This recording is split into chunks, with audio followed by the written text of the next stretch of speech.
friends, welcome to a bit of a different video.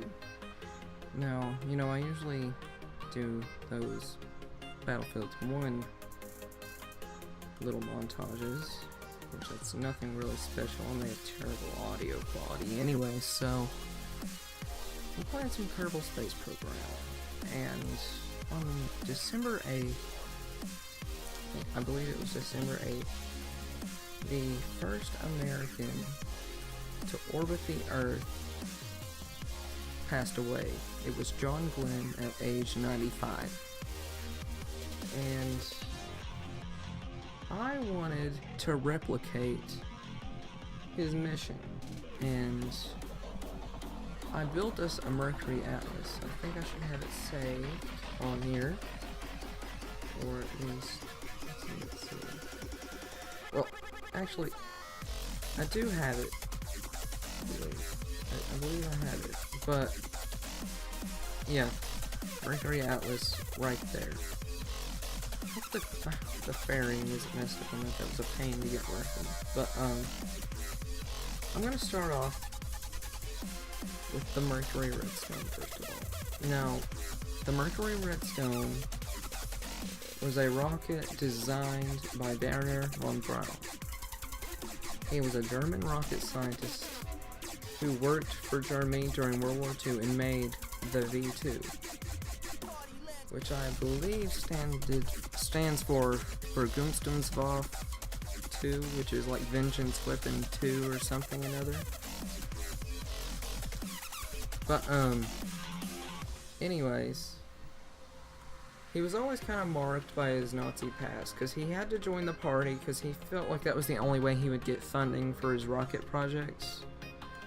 So he was just trying to figure a better way to get his rockets up and going. Of course, the Nazis did some bad things. They actually used slave labor from concentration camps to manufacture his rockets, and he was kind of ridiculed for that, and he knew of the conditions that were going on in his factory called Mittelwerk. But the thing about it was, if he had tried to mention that to his SS superiors, they might have just shot him on the spot. Because you know how intolerant the Nazis were if you disagree with them specifically. And after World War II, he surrendered to the United States, and you may have heard of this Project Paperclip. It was an American project that brought Nazi scientists into the United States pardoned from any war crimes or any associations with the Nazi party to build, well, because, the Germans had some very advanced technology and we wanted it, especially before the Communist Soviet Union. And, leading up to the space race and everything. Now, Werner von Braun, on January 30th of 1958, launched America's first satellite, Explorer 1. But of course, this was months after the Soviets' first satellite, as we all know, launched in October of 1957, known as Sputnik. And, of course, America was outraged at that. And the Navy was set to launch a satellite the next month. But the Navy's rocket had been untested. It was the Vanguard. It had been untested.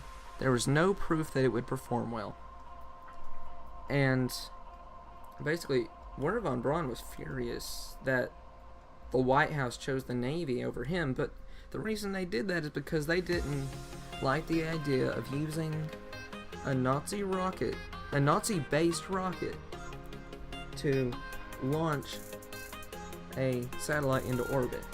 But the thing is, Werner von Braun was the only good expertise they had, while the Russians had Sergei Korolev. And so, anyways, he makes the Jupiter C, which is very similar to the Mercury Redstone you see here. It was basically like this section right here with the conical shape and the tiniest satellite on top right there. Imagine like it was basically this with a tiny satellite up here. that was spinning to eject from the rocket. But anyways, and then after that, we wanted to put our first man in space, so he made the Mercury Redstone. It was not an intercontinental ballistic missile. It was it was just suborbital, which means it couldn't complete orbit. It could just go on an arc and land somewhere. But they figured they wanted to get an American in space first, and they did it in May of 1961, I think it was. And the thing that made them so mad is that the Russians did it 1 month before them. And you know, it just made them really mad because they wanted an American to be the first man in space. But anyways, they had the Mercury Redstone ready, and Alan Shepard would have rode in this, and I think Gus Grissom would have as well. But Alan Shepard, the first American in space, would have rode in this. So actually, let's go watch this real quick.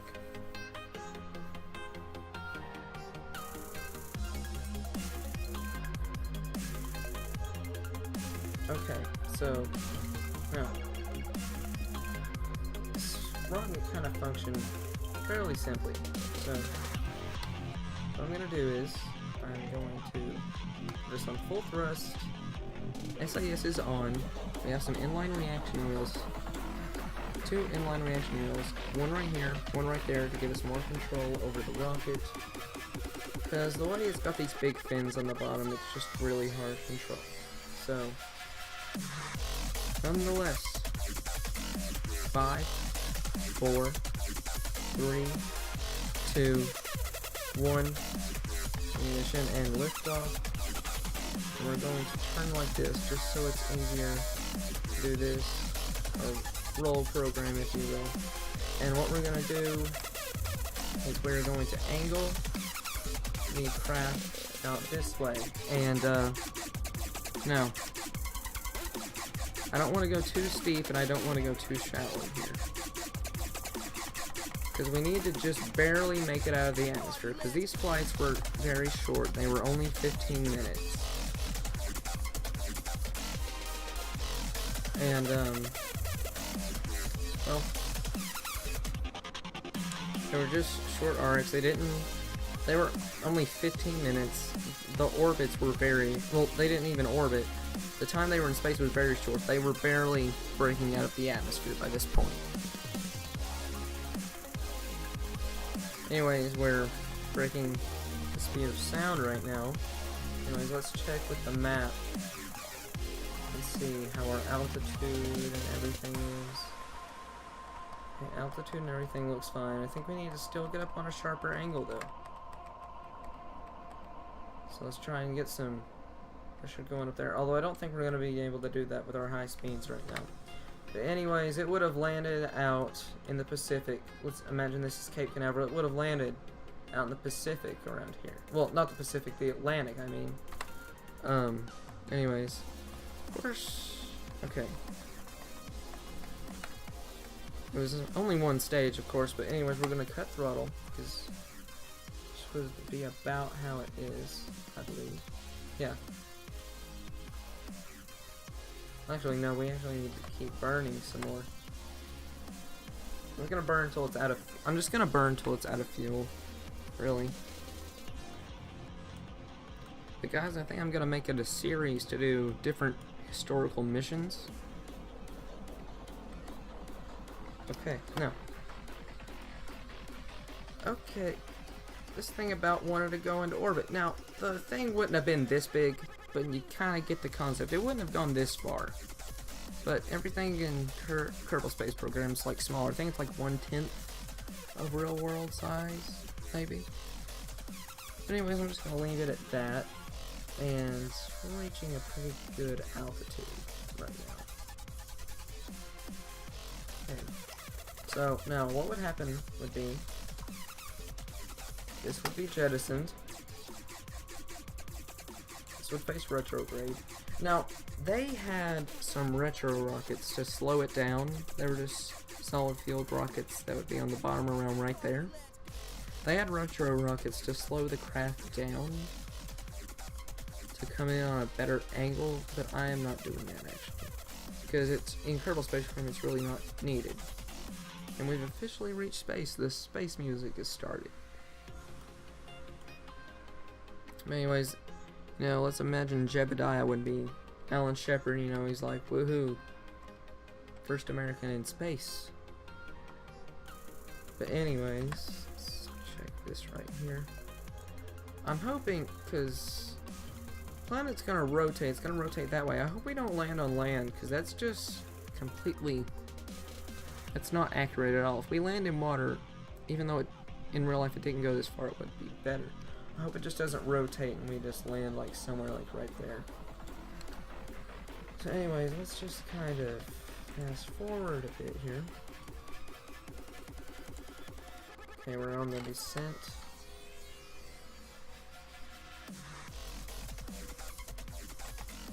You know, he would have been really wowed by all this, you know, looking down at the curvature of Earth. Through that very small window, the Mercury missions had those really small windows.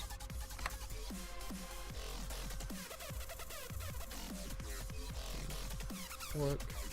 Okay, and we're starting to come down. We might come down on land, and we might not, to be honest. We should be coming down right near that whole peninsula right there. Let's fast forward just a little bit. We should be re-entering the atmosphere around now. Okay, there we go. We're re-entering the atmosphere. But yeah, guys, I want to make a series off of this for you guys.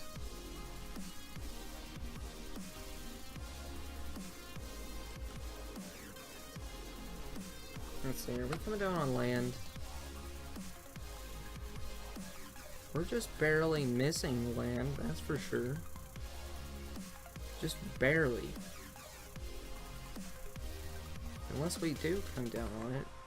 Either way, in real life it would come down in water. It'd come down in the mid-Atlantic. Anyways, we've stopped going through the re-entry phase. Yeah, I think we're coming down on land. Yeah, we're coming down on land. And with the rate of our deceleration, we might actually even hit water on the opposite side. But I doubt it.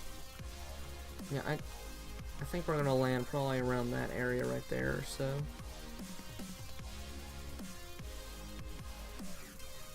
I don't know. Well, right now it looks like we're gonna be landing on water. I'm not sure though. Yeah, we're landing on water. This right here isn't right. We're not landing on land at all, I don't think. Yeah, we're not landing on land. We're definitely landing in water. Okay. Parachutes deployed. Now, at this point, he'd be in the middle of the Atlantic Ocean, and an aircraft carrier, well, a helicopter from an aircraft carrier would come and pick him up and take him home as an American hero.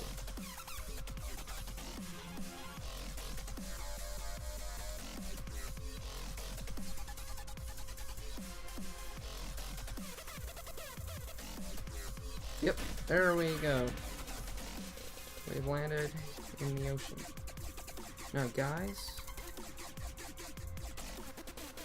thank you for watching this video. Remember to like, comment, and subscribe. And if you want more of this, put it in the comments section down below. This is Delta E Games, signing off.